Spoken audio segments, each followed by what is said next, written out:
Il n'est un secret pour personne que les conflits entre éleveurs et agriculteurs ont fait assez de dégâts dans notre pays.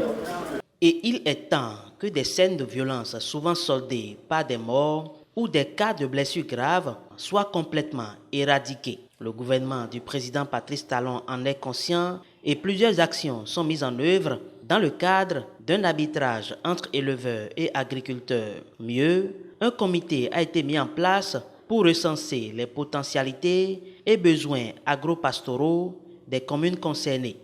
L'équipe a fait le tour, a eu les données, mais avant de les transmettre au chef de l'État, l'équipe a jugé opportun de faire valider ces informations par les acteurs concernés, notamment les maires.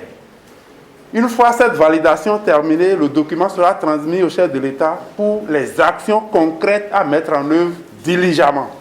L'atelier de validation des potentialités et besoins agro-pastoraux organisé à cet effet a réuni le jeudi 2 septembre 2021 au siège de la NCB dans la commune d'Abomey-Calavi, les maires d'une trentaine de communes et les préfets des départements concernés. Nous sommes ici ce matin pour, comme vous le savez, les problèmes liés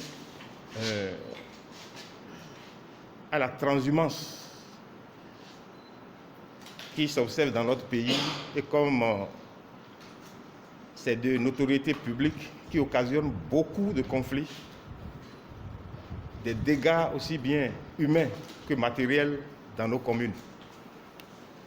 Vous avez déjà fait une phase du travail et ce matin, nous continuons en faisant la deuxième phase qui va déboucher normalement sur la validation, troisième phase, avant la transmission au chef de l'État. Au cours des travaux, le rapport d'identification des infrastructures agro-pastorales pour une cohabitation apaisée des agriculteurs et éleveurs d'une part et la sédentarisation des ruminants d'autre part a été présenté à l'assistance. Des travaux en groupe ont suivi pour permettre au comité d'avoir un document complet à déposer sur la table du chef de l'État. Ils doivent organiser les acteurs en termes d'occupation de leur terroir par rapport à leurs activités pour faciliter à chacun l'exercice de son activité, pour permettre à chacun de s'épanouir dans son activité.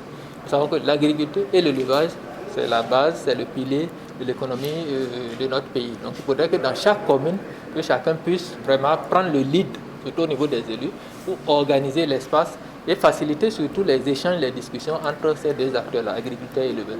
Parce qu'aujourd'hui, si on observe, il y a une rupture de confiance entre ces deux acteurs-là. Ils se regardent plutôt en ennemis, au lieu de se voir en complémentaires pour le bien-être, non seulement de leur famille, mais des localités respectives et de notre pays. Parallèlement à ces actions, le gouvernement béninois a pris plusieurs décisions, à savoir l'interdiction de la transhumance transfrontalière, la subvention de l'aliment bétail, sans oublier le vote et l'adoption d'un nouveau code pastoral.